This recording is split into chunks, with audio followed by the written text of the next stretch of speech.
Our next speaker will be doing a manual speech in the Competent Communicator Leadership Manual, or Competent Communicator Manual. This one, what is this one? This one's speech number 9. My goodness, you're just blasting through this manual, Gilbert. Please welcome Gilbert Lamb.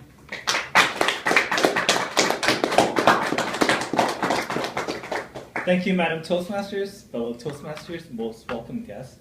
So, the title of my speech today is Life is not about waiting for the storms to pass, it's about learning how to dance in the rain. So I'm going to share with you a personal experience that I've literally just had. And I had the breakthrough about 2 days ago. So I'm going to share with you what I've been dealing with. Well, I'm going to share with you my transformation, what I've been dealing with, what I've been doing, what I've been dealing with, and what I've learned about it. So what I've been doing, as most of you know, or some of you know, a lot of my speeches have to do with personal development and empowerment.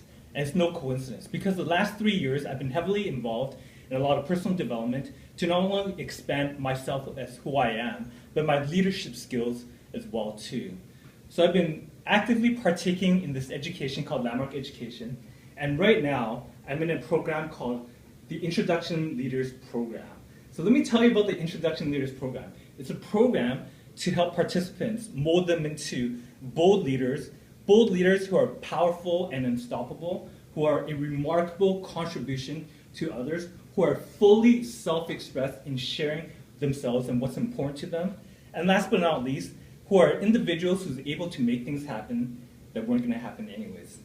Pretty exciting, hey? That sounds like a lot of great things. Well, let me tell you, it is a lot of great things, but it's not easy because it's confronting. You bump up against a lot of things to be able to grow in those aspects. And what I'm doing right now in this program is that I'm a head coach for this program. So I'll give you the schematics of it. You have the classroom leader who teaches a class. You have me as a head coach. I work in partnership with the classroom leader to deliver the program and to oversee its development. And then you have the coaches and you have the participants. So being the head coach of this program requires an unprecedented level of integrity to be operating from, and like a quantum leap in my growth, in my leadership skills, and who I am as well. So what I've been dealing with is several things. Number one, as a head coach, I hate being a head coach.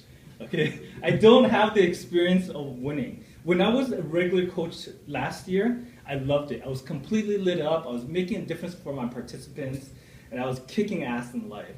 But as a head coach, it started off really rocky. I made a lot of mistakes, fumbled quite a bit, and that sort of set the tone for everything. And I have it in my mind that I suck as a head coach. So every time I made a little mistake, that reinforced the story that I sucked. And the conversation in my mind would be like, Gil, here you go again. Here's another reason why you suck as a head coach.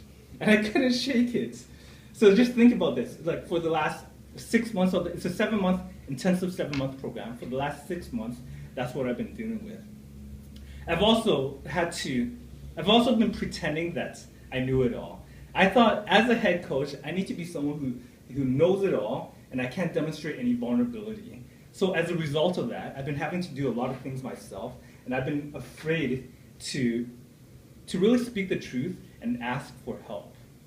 So as you can imagine, I've been all alone in dealing with all the challenges that have been coming up. I've just been keeping it to myself, and that definitely has not been working. Last but not least of what I've been dealing with is not speaking up. Not speaking up when things didn't work for me, not speaking up when I was asked to do something, and I said yes anyways, when I really should have said no. But I thought, as a head coach, I should be taking this on. I should be a demonstration of what it is to say yes and just go for it. And that doesn't work. So what I've learned from this is, number one,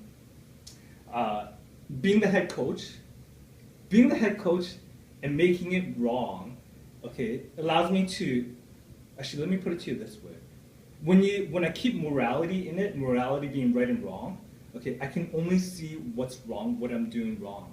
When I take the morality out of it, what I see is that it's just the facts that as a head coach, of course I'm going to be bumping up against things.